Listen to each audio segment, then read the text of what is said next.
शांति 25 फरवरी की मुरली है। ज्ञान के सागर, आनंद के सागर शिव परमात्मा कहते हैं, मीठे बच्चे, श्री श्री की श्रेष्ठ मत पर चलने से ही तुम नर से श्री नारायण बनेंगे। निश्चय में ही विजय है। अगर हमारा बाबा पे निश्चय है तो हमारी विजय निश्चिंत है। प्रश्न है, ईश्वर की डायरेक्ट रचना में कौन सी विशेषता अवश्य होनी चाहिए? उत्तर है सदा हर्षित रहने की। ईश्वर की रचना के मुख से सदैव ज्ञान रत्न निकलते रहे। चलन बड़ी रॉयल चाहिए। बाप का नाम बदनाम करने वाली चलन न हो।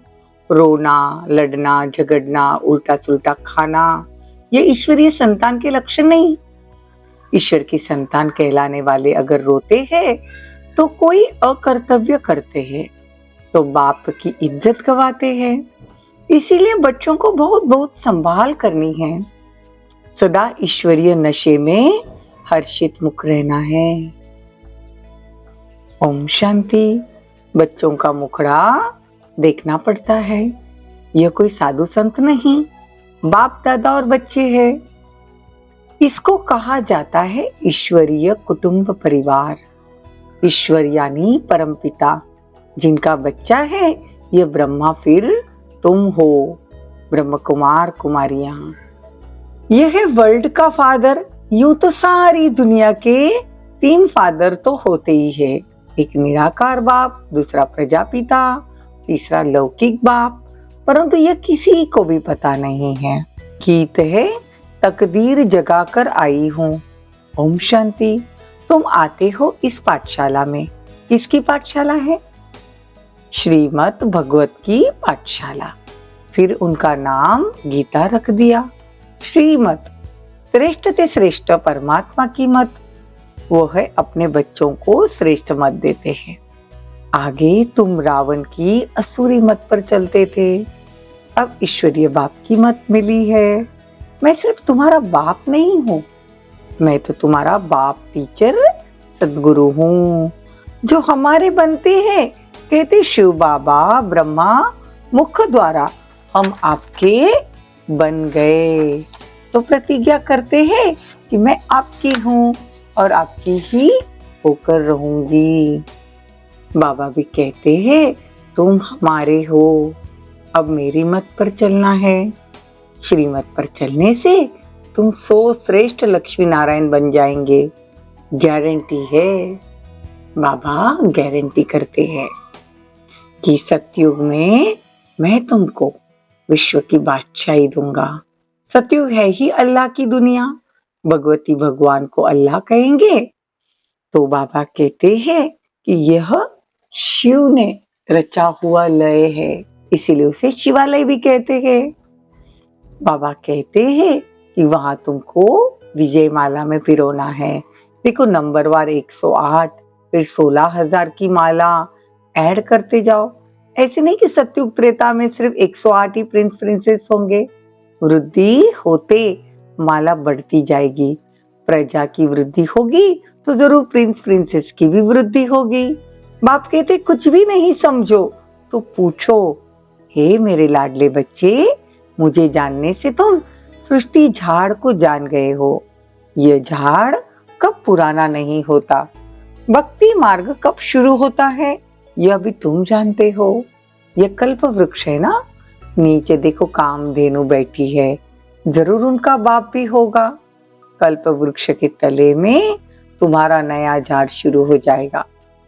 तुम कल्प वृक्ष के तले में हो ना, फिर तुम्हारा नया झाड़ शुरू होगा।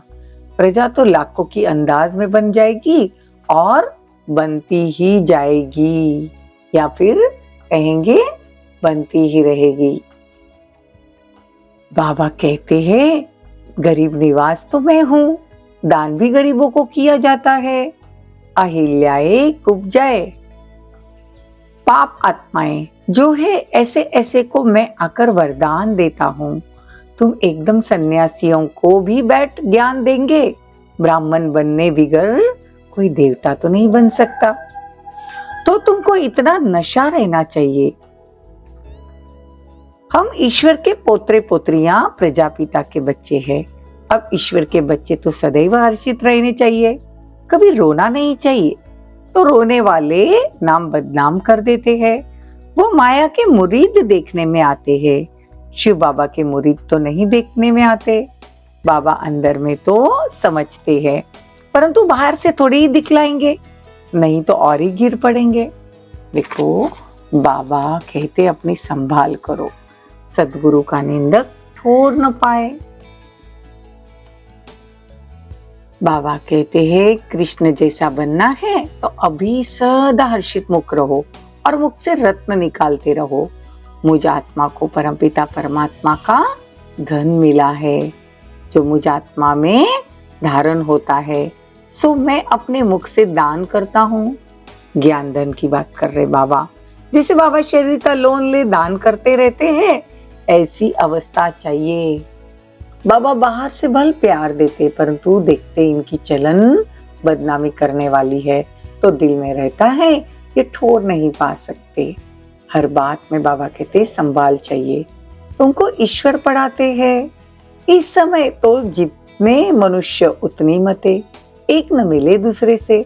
तो बाप समझाते हैं यहाँ तुम बैठे हो अपनी उच्च तकदीर बनाने। उच्च तकदीर सिवाय परमात्मा के और कोई बना न सके। तो बाबा समझाते हैं कल्प के संगम युग पर ही मैं आकर लक्ष्मी नारायण का राज्य स्थापन करता हूँ। बाबा कहते बच्चे राज तिलक देता रहा हूँ, मैं स्वर्ग का रचयिता। तुमको राज तिलक नहीं दूंगा तो कौन देगा। बाबा कहते ये अभी दुखदाम हो गया है, कब्रिस्तान बन गया है ना, तो मीठे बाबा और मीठे सुखदाम को याद करो। ये दुनिया खत्म होनी है। बाबा कहते तुमको सतयुग में जाना है, तो सतयुग में खारे पानी पर थोड़ी गांव होंगे, मीठी नदियों पर होते हैं। फिर धीरे धीरे वृद्धि को पाते हैं। वृंदावन गोकुल आदि नदियों पर रहते हैं। वैकुंठ के महल वहां दिखाते हैं। अभी बाबा कहते हैं मैं तुमको राजयोग सिखाता हूँ, ये कोई प्रजा योग थोड़ी है। हम पुरुषार्थ करके बाप से सूर्यवंशी राज्य लेंगे, ऐसा मत समझना। कौन देता है? शिव बाबा तो झट जान जाएंगे, मुफ्त अपनी सत्यानाश करेंगे। सच बताना चाहिए, तभी तो सतयुग में नाच करते रहेंगे। सच तो बीठो नच, खुशी में बहुत हर्षित मुख रहना चाहिए। एक के सौभाग्य में स्वर्ग की बादशाही हो और दूसरे के भाग्य में नहीं हो सकती है। कोई का सौभाग्य है जो दोनों हथेलियां बांधते हैं, ये ज्ञान चिता पर बैठ इकट्ठे जाएंगे। अब यहाँ पे स्त्री पुरुष की बात करते हैं। एक ज्ञान उठाता है, एक ज्ञान नहीं उठाता है। तो बाबा कहते दोनों अगर हथियाला बांध ले तो ज्ञान चिता पर बैठ इकट्ठे जाएंगे। अच्छा, मीठे मीठे सिकिला दे बच्चों प्रति माता पिता बाप दादा का याद प्यार और गुड मॉर्निंग। रूहानी बाप की रूहानी बच्चों को नमस्ते। हम रूहानी बच्चों की रूहानी माता पिता बाप दादा को याद प्यार, गुड मॉर्निंग, नमस्ते, थैंक यू, बहुत बहुत शुक्रिया। धारणा के लिए मुख्य सार, मीठे बाबा और मीठे सुखधाम को याद करना है। इस मायापुरी को बुद्धि से भूल जाना है। सर्विस में कभी थकना नहीं। विजय माला में आने के लिए अब तक खुद सर्विस करनी है। शिव बाबा से सच्चा रहना है, कोई भूल चूक नहीं करनी, किसी को दुख नहीं देना। वरदान, एक के पाठ द्वारा निराकार आकार को साकार में अनुभव करने वाले वरदानी मूर्त भव। एक के पाठ द्वारा निराकार आकार को साकार में अनुभव करने वाले वरदानी मूर्त भव। सिर्फ एक का पाठ पक्का करके वरदाता को राजी कर लो तो अमृत वेले से रात तक हर दिनचर्या में कर्म में वरदानों से ही पलते चलते और उड़ते रहेंगे। वो एक का पाठ है, एक बल, एक भरोसा, एक मत, एक रस, एकता और एकांत प्रिय। यह एक शब्द ही बाप को प्रिय है। तो जो इस एक का पाठ पक्का कर लेते हैं, उन्हें कभी मुश्किल का अनुभव नहीं होता।